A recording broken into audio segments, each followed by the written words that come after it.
money still chasing the mill. Wasn't lucky, I've been in the field.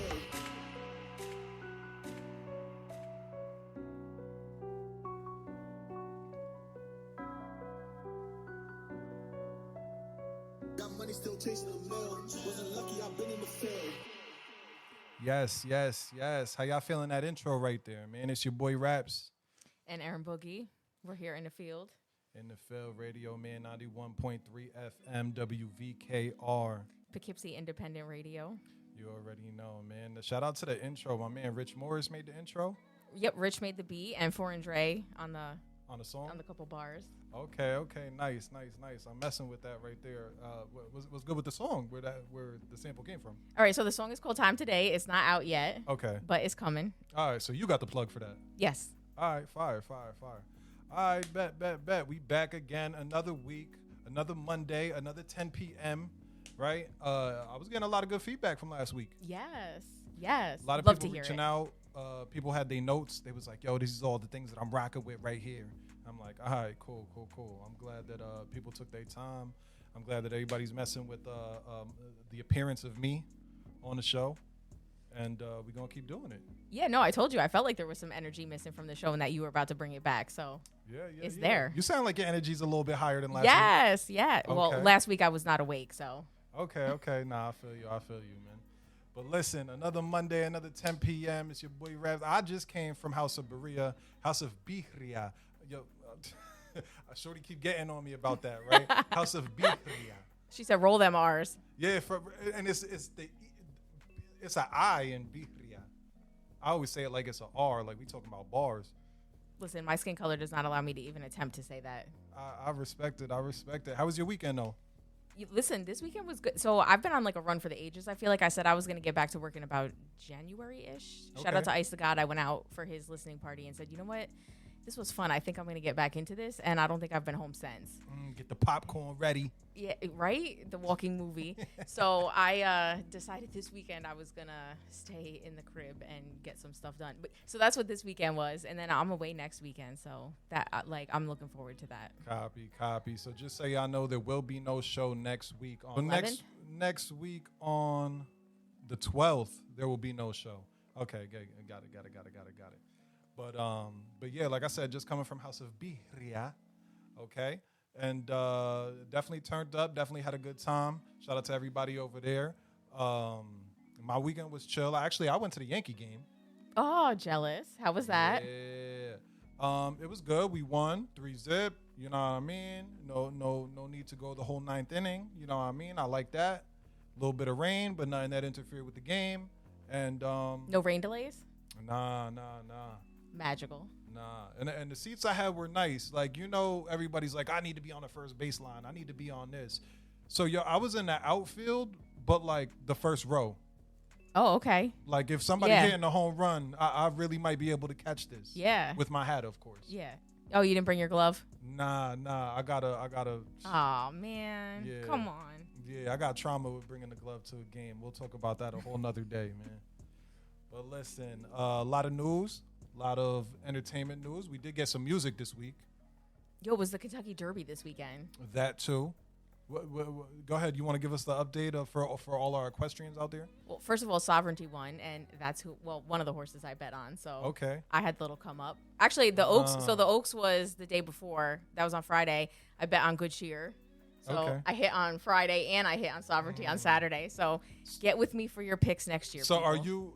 Do you do this on a regular, like, is this like FanDuel? I do it on the New York Racing Association app, but I did also bet on FanDuel because they had like one of those little, like, if you place this bet, you could get a See, I didn't know if they incorporate that or not. Yeah, there's FanDuel Racing. Okay. See, I mess with that. So it's all inclusive. All right. Go ahead, hit up Erin Boogie for your parlays to get you right.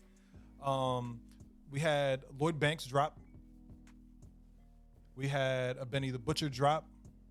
We had Zeddy Will drop. Yeah. Shout out to Rich Morris. He made that project. I got to send you that record. On which one? On the Zeddy Will Zeddy project? Will, yep. Dang, my man Rich Morris, you everywhere. He's out here moving. He's got some good things in the tuck. I know he does. So this is Zeddy Will project, right? We could start there. Zeddy Will interview, right, Erin today. Yeah. All right, within the hour. And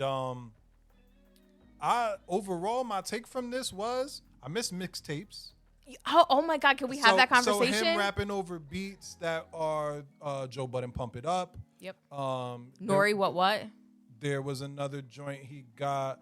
A lot of samples, yes. But even if it wasn't me rapping over this beat directly, like the Joe Budden Pump It Up, he got the joint with Lil TJ that got the lip gloss beat on it. Like, and it just very nostalgic. It gives me a vibe of just like, yo, have fun. Like, don't, you know what I mean? Don't be a trash rapper. Be nice, but still have fun. And that's kind of his whole thing. You know, and it's good vibes. It's like you couldn't think of somebody that's going to step up and be like, I got a problem with this kid. At all. His whole vibe is just good vibes, good energy, have a good time with it. And he takes it seriously, but like he doesn't take the whole, like you're not going to listen to his project and it's not going to be like a gritty, like New York sounding. There's no drill. It's not that. It's just a good time. He got the Where Is Waldo on the cover. Like, yeah, nostalgic. Nostalgic is just the word. Yeah, yep. You know, overall good project, you know. And I'm also glad that, you know. It's refreshing. You know, when we see a lot of artists and they come out and, like, they had their debut in 2025, 2024, but their first album don't come out till third quarter 2026, it's like, it almost just doesn't make sense. Yeah. Yep. You know what I mean? Like, you got to feed us the food while the food is hot.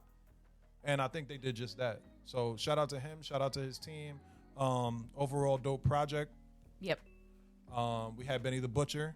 I didn't get to hear that. I didn't get to go all the way through it, but good features, good production as always. You know what I mean? Just a lot slower on the tempo. So it's definitely, you got to be in the mood for maybe that. Maybe solo, maybe driving in a car. You know what I mean? You might got to be whipping up some food, thinking you whipping up something else. You know what I mean? Just playing pretend. In the kitchen. Of course. You know what I mean? You got the Pyrex pot for macaroni and cheese, of course. You know? Lloyd Banks' project was crazy. See, that was like, I kind of skipped that era. I like it because the skill set hasn't dropped at all, but dudes do get a little bit more mature. Yeah. You know what I mean? With the content, of course. Which is like reasons why I like people like Ransom. Like Ransom, we knew him for mixtape Crazy Run, but right now he's rapping older OG wisdom-ish rules to live by kind of thing, and it's not so much it lacks the aggression, put it like that. I'll have to check it out. Nah, definitely do. We got some new music today, you know, that I'm going to be spinning. You know, a couple of them joints that y'all heard last week. Definitely let us know what you feeling. Let us know what you not feeling. Yeah, for sure. Just keep getting at us. Make sure you tagging us. Erin Boogie on Instagram. Your boy Raps on Instagram. In the Field Radio. And hit us in the email to info@inthefieldradio.com. And if you got new music that you want us to hear, or there's new music that you feel we should hear, hit us there as well. No trash, though. No trash. Yeah, please. definitely, please. Yeah. Keep that to a minimum. All right. Don't be using my cloud data in that type of manner. What else we got going on, though? A lot of talks about this man versus gorilla. Yo, 100 people it took versus over the gorilla. internet. Do you think that you could assemble 100 people that could take a gorilla? Listen, so that wasn't even the side that I was trying to, like, that wasn't the focus that I was trying to take on it. I was trying to assemble, like, 100 trash people to just, like, give to the gorilla. Like sacrifice. Yeah, kind of. Like, there was, like, 100 men that we could just get rid of type of thing. But for me, it wasn't even, like, a debate as far as, like, is this really a debate we're trying to have? Like, where did this come from? It was more like, how did this take over the internet? Where did it come from? I feel like we hear this like, yo, would you rather fight a million ants or like 10 squirrels? Like, I feel like I've heard a lot of those conversations in the past few years, but what's kind of messing with me the most, I would say, is like, now I'm hearing people with this and that, like, they just like, yo, we could take it. And it's like, yo, you and your people's fighting at the club is different than this gorilla. Well, and now it's kind of spiraled out of control. Now it's this town versus this town, or this city versus this city. That's lit to me, though. And that's lit to me. I've definitely been on first dates where I said, hey, yo, you think we could take any couple in here? Really? Icebreaker. Instant icebreaker. You know what I mean? Pick out a couple right now. Pick out a couple right now. That's a little bit gangster for me on a first date. Yo, sometimes you just gotta know if she down for the action like that. You know what I mean? I'm gonna start using that. I think I just stole that from you. Yeah, hey, that's all yours. It's all yours. I don't even need no credit. Do you think that you could assemble your 100 people? I just feel like in 2025, we should, like, we talked about flying cars. We talked about, like, Listen, staying alive forever. You know what I mean? Like, yo, to think that this is... I'm too old to fight a gorilla. I'm smoking that gorilla out the gate. Yeah. Like, that's not the type of time that I'm on at my age. Okay, I think I put together my 100 people. All right, y'all ready? So for my 100, right, I'm going to need 16 Mark Henrys, okay? I need 12 dudes from the Bronx named Fabian, Aaron the plumber, 8 Marines, prime Mike Tyson. I need 9 officers that tell you to stop resisting even when you aren't, okay? I need 22 of the dudes that, you ever seen the slap competitions on TV? Yes. I need 22 of them, right? I need 1998 Stone Cold. I'll take, the last 29 will just be 29 of me. I think I'm fine with that. And I think we need the confidence of dudes that walk around with a gallon of water all day just so we know that they drink water by the gallon. I feel bad for the first guy. It's the first guy that's like real unfortunate for him. It's the first 50. The first 50 are cooked. Yeah, but especially that. But think about that first guy that's got to go up against that gorilla. Number one. Like, you know he's not going to win. The thing is that as human beings, we got strategies. Are we all approaching them at the same time? Are we going to let him get tired? Or, you know what I mean? Or I would like to be like, oh, are weapons included? But, like, if you can hit him with that rock, he can hit you with that rock, too. He can hit you with another person if he really wants. Oh, my God. You know what I mean? And probably will. Oh, for sure. For sure. So, shout out to everybody who paused wrestling tonight to make sure that they could listen. Don't worry, y'all almost going to be right back to it, all right? Speaking of things that people are watching, I did see an interview this week, and last week we spoke about Knockout on the Beat. Told you he was somebody to look out for. Young producer, 12 years old. Production is insane. And I actually saw that he had an interview this week. I was happy to see that. Shout out to Gabe for interviewing him. Yeah, I thought that was dope. I was glad to see, you know what I mean? And I was like, dang, like, you know, it's like one of them things like, yo, as soon as you speak about it, now you noticing it more. Like, He was always there. Yep. You know what I mean? Always doing his thing, always working. So, Did you get a chance to watch the interview yet? I didn't watch it in its entirety yet. No, not yet. Have you? No, I haven't. I have to do that this week, though. No. I figured that would be something that would be good for me on the plane. Oh, for sure. Have you watched anything recently? Anything good? Like TV watch? Yo, actually. So I watched last night, actually. Was it last night or the night before? I watched Death of a Unicorn, the movie. No, I've never heard of it. No? Okay, phenomenal. It's with Jenna Ortega and Paul Rudd. Okay. And that movie, it's like Jurassic Park, but with unicorns. All right. Maybe I can mess with that. Are they violent? Yes. Okay. I was not sure what to expect, but I loved it. And then I watched, did you ever watch, this is so random, Joyride with Paul Rudd? No. Or not with Paul Rudd, but Paul Walker. I'm sorry. Paul Walker? No. Where they mess with the truck driver and he like comes to kill them. No. Phenomenal movie. Sheesh, yeah. Nah, I gotta lock in and start watching some more. I want to say the last thing I watched was that little documentary that came out about the Oklahoma City bomber.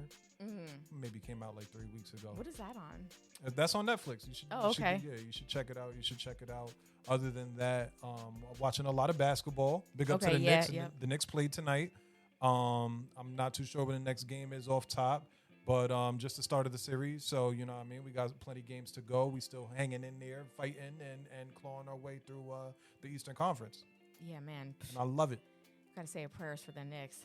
So, ultimately, we got this Zeddy Will. Excited. I'm excited for our listeners. We've been telling y'all about it. I know y'all been waiting for it. The album is dope. Make sure y'all go download that. Make sure y'all streaming that, playing that. A lot of heat on there.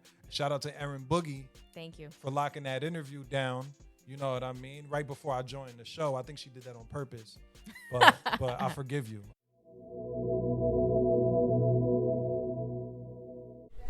Welcome to In the Field Radio. I'm Erin Boogie, and I'm here with Zeddy Will. And so for our listeners who may not be familiar, which they better be at this point, just please introduce yourself and tell them a little bit about who you are.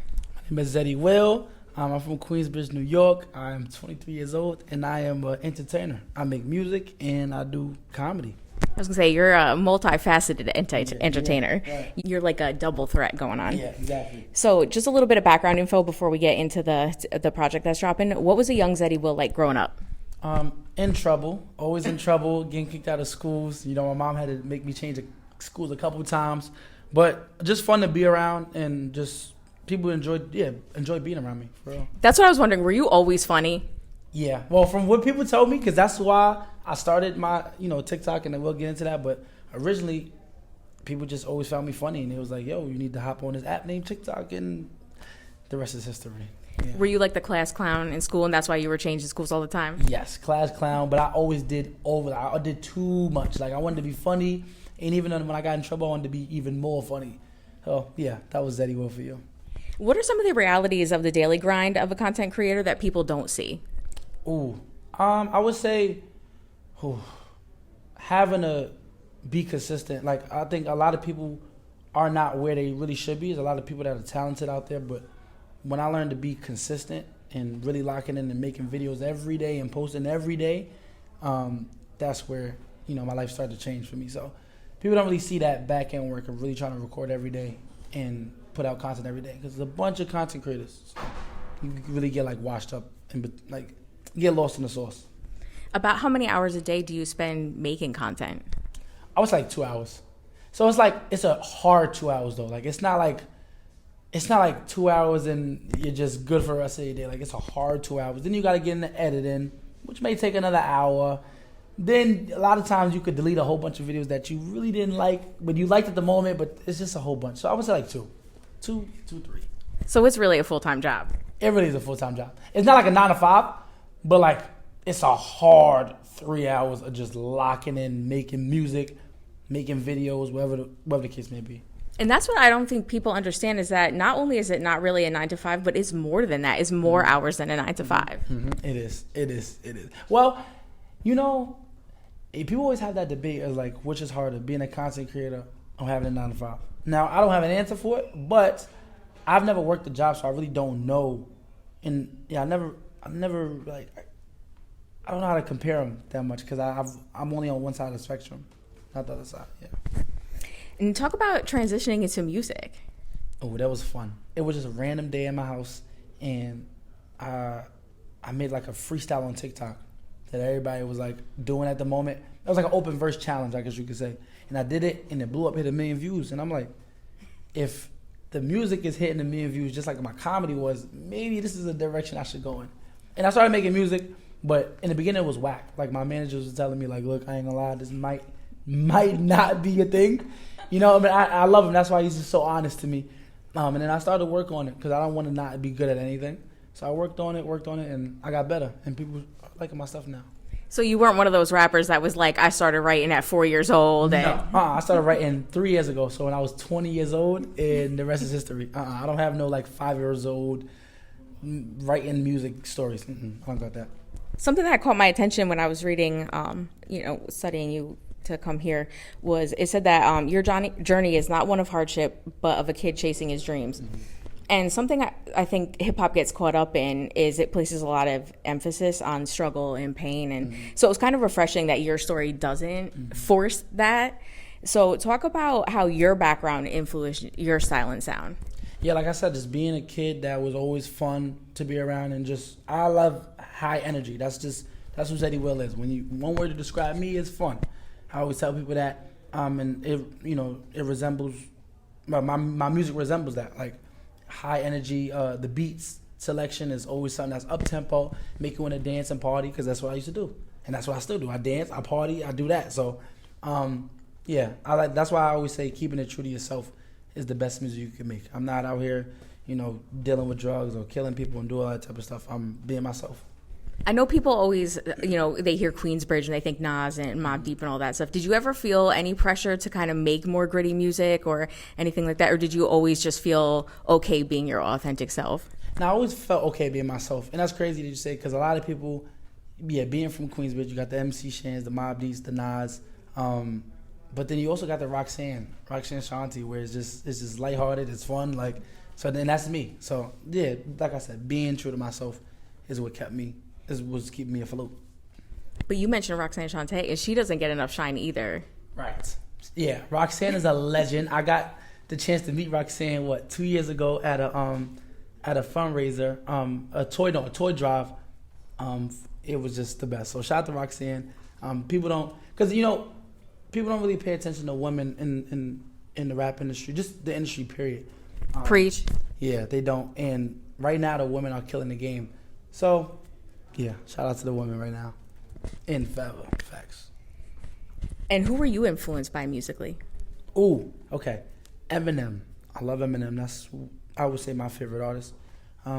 Jay-Z, Ludacris, Drake, 21 Savage. Like, these are my people. Yeah, these are my inspirations, my influences right there. And one thing I like about your project is that there's a lot of ageism in hip hop, the old versus the new, but you pay a lot of homage in the samples, the French Montana feature, you name drop Pharrell.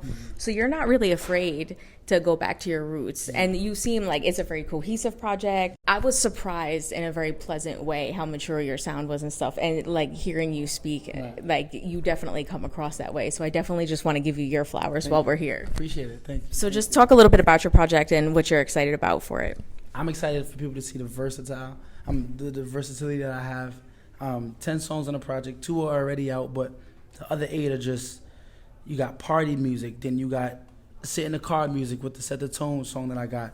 I just can't wait for people to see how versatile I am and just get the feedback on, like you said, the samples and all that type of stuff. I'm just excited. I'm excited for you. Let's talk about Lincoln with Little TJ on I Got You. Mm-hmm. And was that done in the studio or did he send the verse? Yeah, so me and TJ linked up in the studio to do that. That was the first time we ever met each other, which is crazy. Our chemistry was just good from the jump. We finished that song in a day, and I was like, I'm going to put it on my tape. And just to have the opportunity to work with someone like him, like he's a world artist. He can go to Poland tomorrow and sell out a little arena if he wanted to. So shout out to Lil TJ for that. And we like to educate on In the Field Radio, so what are some of the mistakes you made during your early grind that you would warn artists to avoid? Oh my goodness. Taking a break, like I said, consistency is the most important thing.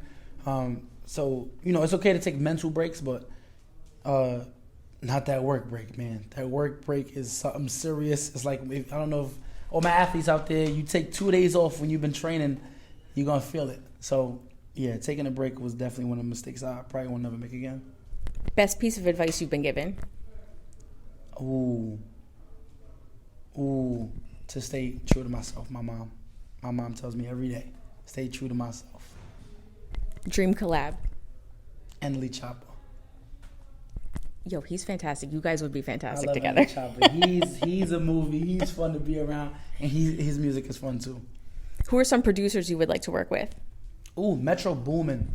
I would really love working with Metro Boomin. And DA got that dope. He's another producer that he sent me a couple beats. I can't wait to hop on one of those. Best place to grab a bite to eat in Queens? Ooh, Soul City.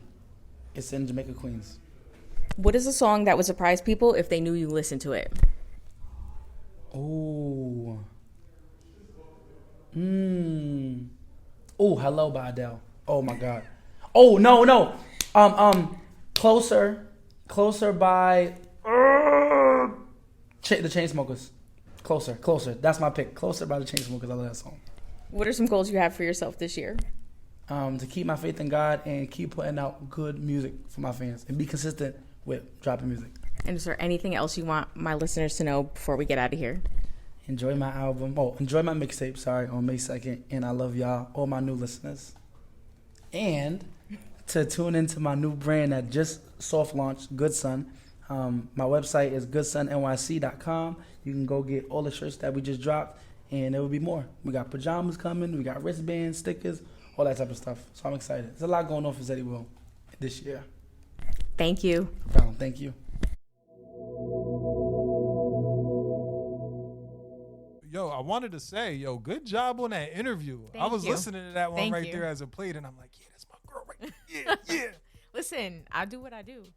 Nah, that was dope. That was dope, man. And you could just tell, like, he got that good personality where you know, like, this is just a positive person. He just, like, you could see his shine. You could see, you know what I mean? It's just like.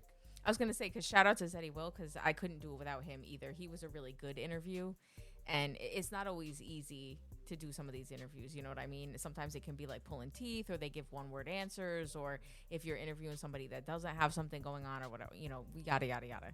But that was definitely not the case with him. He is just, you know, I can't say enough good things about him. I can't say enough good things about the project. So shout out to him. Shout out to his team. And just, you know, I'm just super proud of him and what he's doing, what he's got going on. Nah, for sure, for sure. One more time, make sure y'all check out Set the Tone, right? That's that new Zeddy Will just dropped last Friday. As far as entertainment news, I know we was heavy on the new music that came out earlier in the show. Last week we was a lot on the current events. Which is funny because last week we touched on how it's been slow for music. Yeah. And it seemed like the industry heard us. This week was a heavy week for drops. You know what I mean? A lot of older artists, a lot of younger artists. It was definitely a mix. Diddy trial started today, day one. As we know, there were people that stepped away from wanting to represent him. He turned down a plea deal. Prior to that, maybe about a week before, there was his defense wanting to let them know, hey, we don't have substantial enough time for the amount of evidence that you're giving us.